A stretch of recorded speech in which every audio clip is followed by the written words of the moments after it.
According to the National Alliance for Mental Illness, more than 12 million men experience mental illness each year, and they have a 4-time higher rate of suicide. The Canadian Men's Health Foundation found depression is highest among men aged 19 to 20 at 43%. By the end of today, 6 men will have taken their own lives in Australia. Suicide is one of the biggest killers of young men under 45. It's scary and it's frightening and it's real.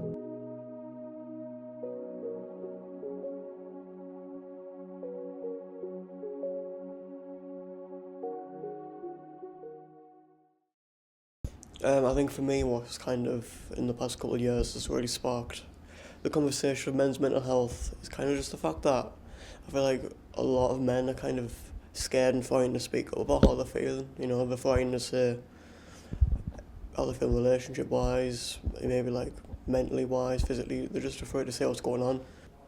I think social media has probably been one of the most dominant things.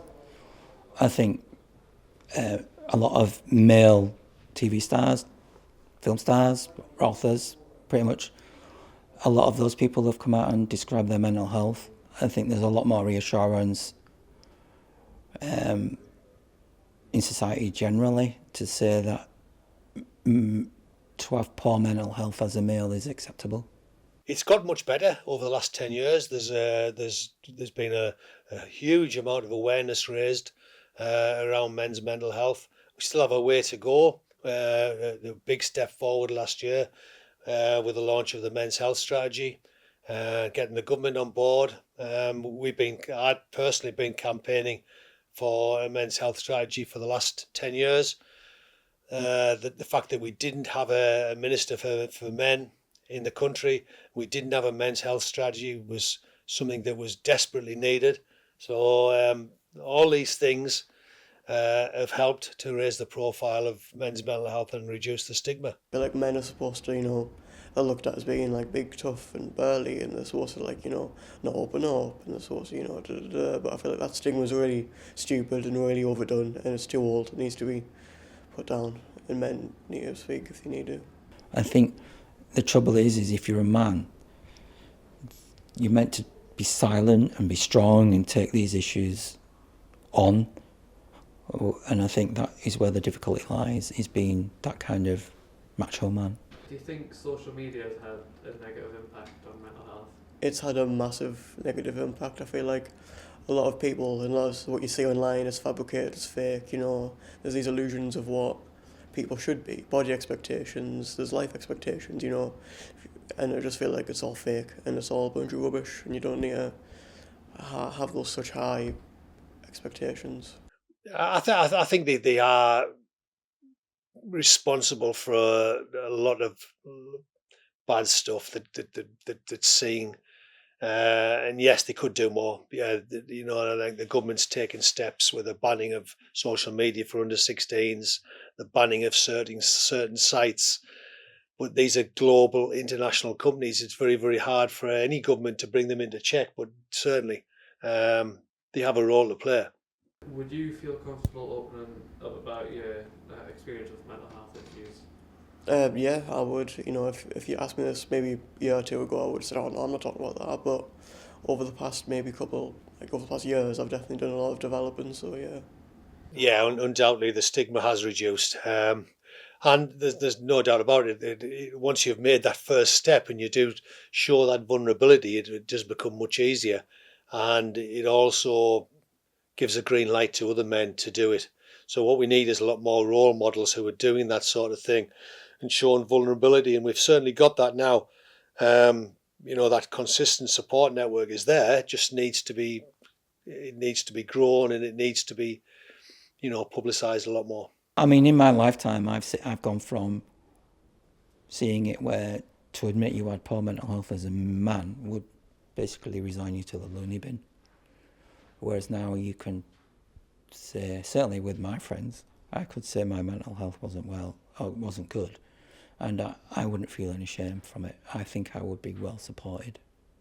I think we need a lot more training and we need a lot more education, and even in third sector organisations.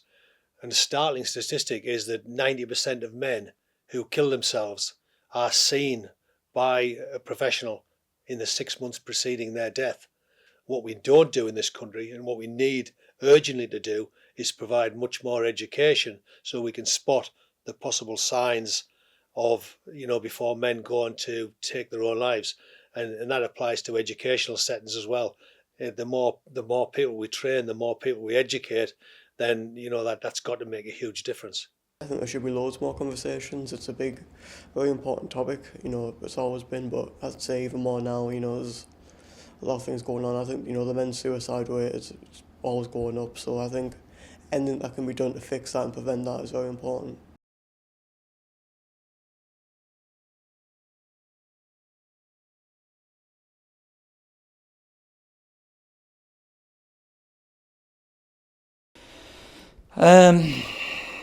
My first port of call was my GP, and then I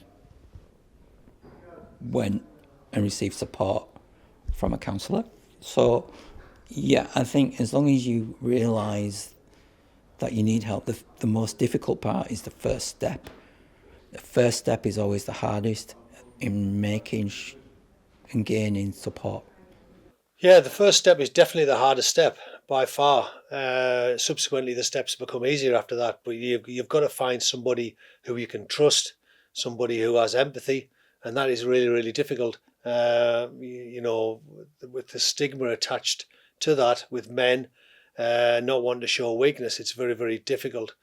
But yeah, the first step is by far the most difficult, and the more people we educate about signs, watching out for signs and symptoms, that will help that. And the more men who are acting as male role models and showing vulnerability, that can also help reduce stigma as well. So in terms of encouraging men to take the first step, again, it's just about education.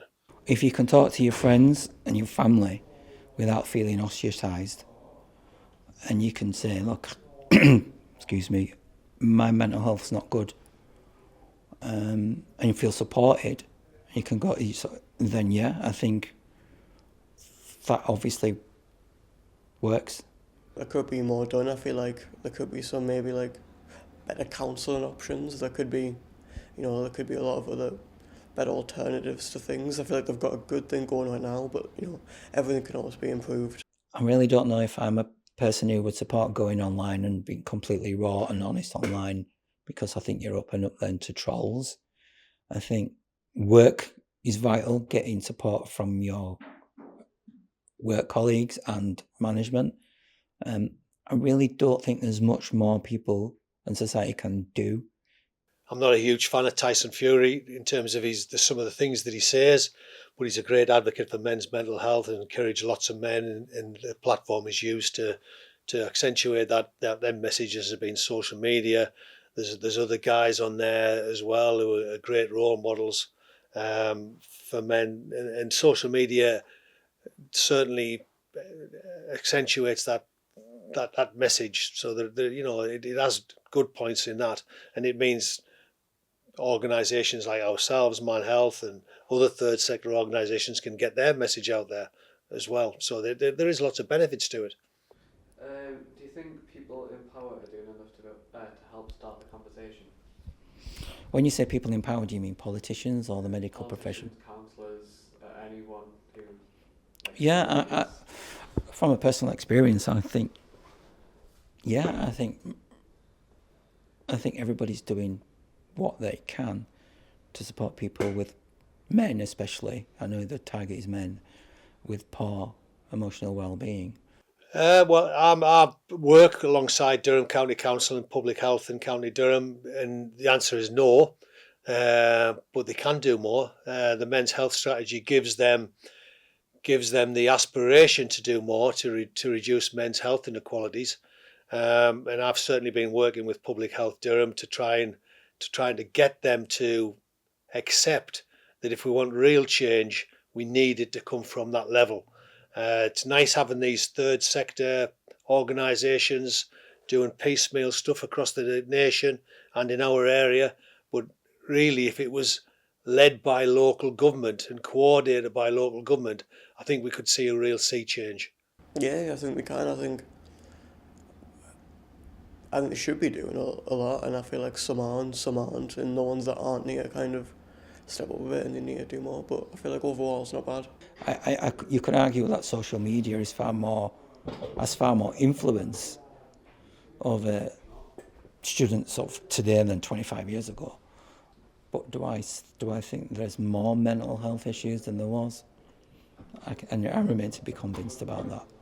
So I feel like, especially in university, you know, there's always certain deadlines. You've always got things on, especially in the industry we do, whether that be, you know, media. There's always projects. There's always stuff going on that can affect you in some way, stress-wise and mentally. So I've worked in education like 15 years, and I think both in secondary and in special ed and here at college, I think all lecturers and senior leaders really do their very best and their utmost to support students that have severe or mental health issues, and generally are very supportive.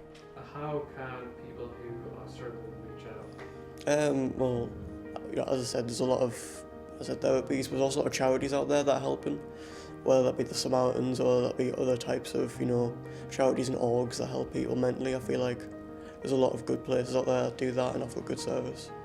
You can reach out to local mental health charities around your area. They don't even have to be mental health charities, they can just be charities in general around your local area, such as Mind and others along those lines. Well, they can reach out by talking to their family or other people they know. I would say to go reach out to counselling, or there's plenty of services that offer support for anyone that struggles with mental health. Well, they could speak to their local GP and get some advice from professionals if they wanted to. They could use like websites like Samaritans and phone numbers, or talk to lecturers, friends, anyone who they can really talk to. Talk to the first stop. Our protocol is definitely your GP as far as I'm concerned, and they can direct you to the right kind of support you will need. If you can't talk to your family, I can see why you might not want to tell your parents. Talk to your friends. If you can't talk to your friends and family, talk to a counsellor and get help. Don't bother up. They've just got to be brave enough to take that first step, and if they can educate themselves by using online forums or anonymous chat groups to give themselves the confidence to go ahead and do it, whichever way they do it, you know, let's hope that they have the strength to do it.